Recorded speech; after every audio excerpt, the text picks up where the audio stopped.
Hey guys, so I wanted to talk a little bit about the failure of Concord. As you all know, they are going to be shutting the servers down, and there's all kinds of copium on the internet, especially on Twitter, from people who I can only presume are bots, saying that it's a real shame. This was such a great game, and all of these other things. And they don't really understand. They think that people simply hate it because it's woke. I think that's one aspect of it.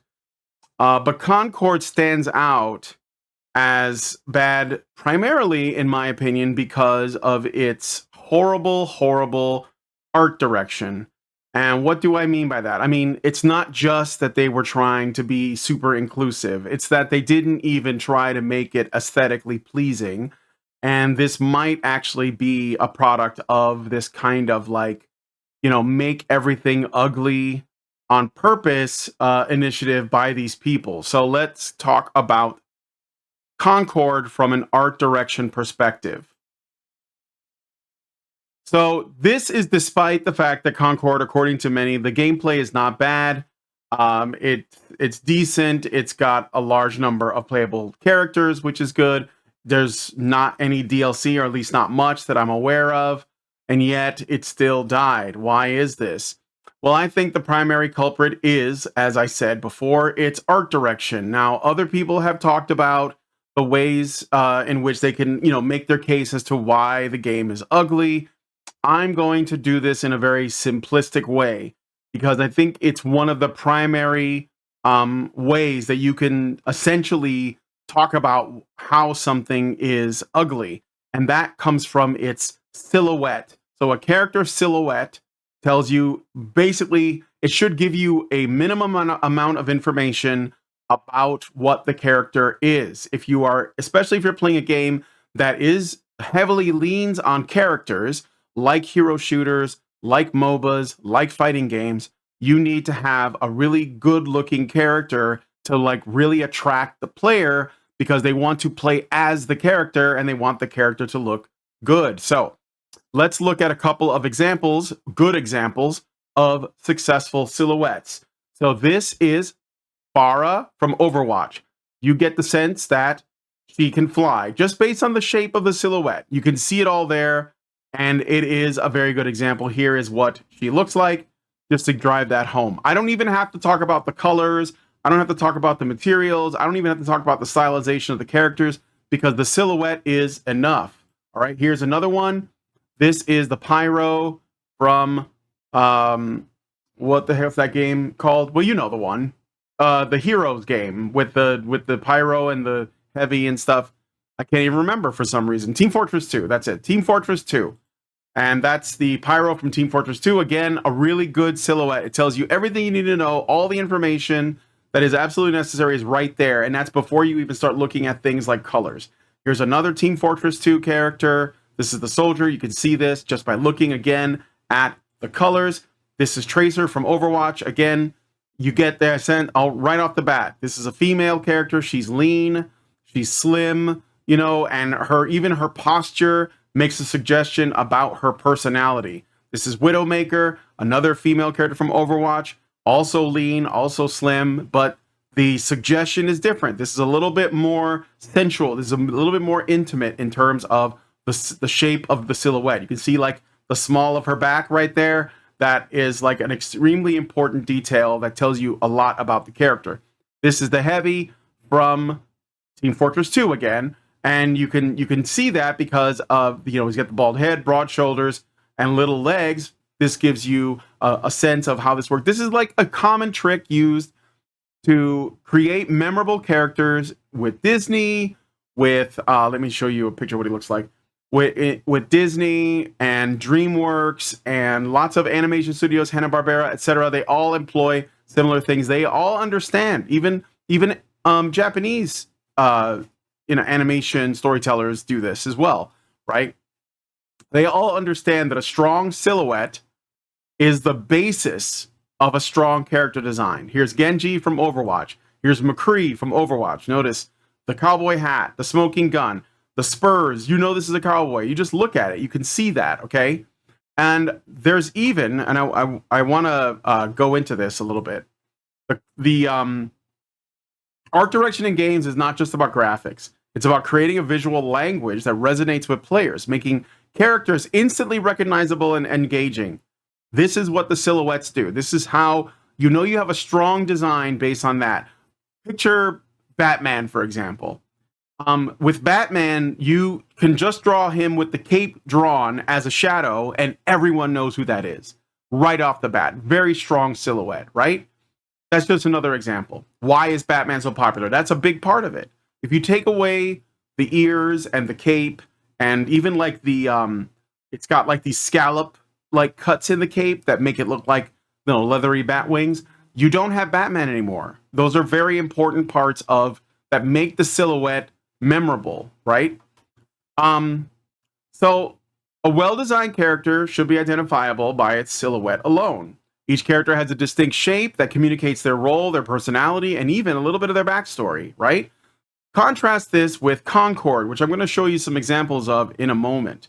But I want to show a couple more examples of these silhouettes. And I'm going to use a game that was not a success, but still has better silhouettes. This is a character from Battleborn. Unfortunately, I don't know the Battleborn characters' names. But this is one of the heroes from Battleborn, and this is what they actually look like. Now, the silhouette tells you, again, everything you want to know. This looks like a tanky type character. It's obviously like a mech suit or a robot. And then when you see what it really is, it's a penguin. I think that's a penguin piloting a robot suit. Okay, that's a neat design. I mean, despite the fact that that Battleborn did not succeed, it was a competitor. And some people might wonder if it couldn't have been more successful if it weren't for the fact that Overwatch came out around the same time. Here we have another character from Battleborn that has a very strong silhouette. You can tell just by looking, he's a swordsman, he's agile, fast, and maybe even noble based on his posture. You can see that. Here's what the character actually looks like. So another good example. This is another character from Battleborn that, from what I can tell, is a dapper sniper just based on this. Again, I never even played Battleborn, but I can tell what kinds of characters these are because of their very good silhouettes. These are excellent designs. See, he's got even his hand behind his back. This tells you everything you need to know about this guy. He's got like a monocle, a derby, and he's a robot. I mean, that's super cool. Here's another one, and this is important because there's a Concord character that is a kind of variation on this theme. So this looks like a martial artist of some kind, just based on the shape, the hat, or what looks like a hat, and these throwing weapons or scissors. You can't really tell, but you can see that, a light, agile guy. And when you look at the image, there it is. It's a mushroom guy, and it looks super cool. He's got little throwing knives, and all of this looks like it's made of, whatever he's made of. It's just a neat design. Here's another Battleborn character. Again, another variation on the heavy, big guy. You could just tell right off the bat. I don't even need to describe it. It's just like a really big man, that skips leg day, and he's got a huge gun. It's like all you need to know. It's all communicated right off the bat. And again, I'm using a failed game to compare it to another failed game. And the only reason why Concord was not a massive success is it lacked the one thing that Battleborn had, which is strong character designs based on just the basic silhouette. So here is a fencer character. I don't even need to ask you to look at it. You can tell what it is just by looking at the shape, and that's what she actually looks like. So there are some holes that you have to fill in. Like, I didn't know what this over here in the bottom left corner is. Looks like a sword that hangs from her dress. I'm not sure, but it's not necessary because most of the theme is laid out for you plainly, right? So now let's look at the Concord characters by comparison, all right? So here is the robot. There is nothing here. It looks like a trash can with arms and legs. Here is this character. You see, I'm not even here's what I'm going to do. I'm not going to describe what's wrong with these silhouettes. I'm just going to show them to you, and then you try to look at it in terms of just the shape, and then you will understand just on the most basic level why Concord is a failure. It's not about the gameplay. And the aesthetic choices are important. They matter. Okay? Here's another one. right? I mean, they are not good silhouettes. They're trying to look realistic, but that's not enough. Actually, realism can actually take away from the creative expression of someone that's really trying to capture something, because everyone needs to look more human. And I think that might have something to do, honestly, with the fact that more and more video games are opportunities for actors to essentially be actors in video games. And so, because actors tend to be narcissistic, they want their faces to be shown. So, you get away from what could be creative expressions and into a sort of like a safer, way of looking. Except for this character, which looks awful. This is essentially Concord's equivalent to Farah, and I'm telling you, it's night and day. You can see that because Farah looks like a woman in a suit that can fly, and that doesn't. I don't even know what that is. Even some of the better designs, like I don't think this is as bad as the other ones, but it's still not very strong in terms of the silhouette. It's just not there. It doesn't have, what you want. This is generic as it gets. I mean, there's nothing there at all. And then you have this sniper character. So, and again, the only reason why we are made aware of this is it's not obvious to us. So it's not obvious to us. So just a couple of parting thoughts before I wrap this up. So it's a fundamental misstep in game design. Art direction sets the tone, draws players in, and keeps them engaged. When players can't connect with the visual style or find characters uninteresting or confusing or just generally unappealing, the game will lose its appeal. This disconnect is evident in Concord, where even potentially interesting concepts like a mushroom character or a space cowboy are rendered bland and uninspiring.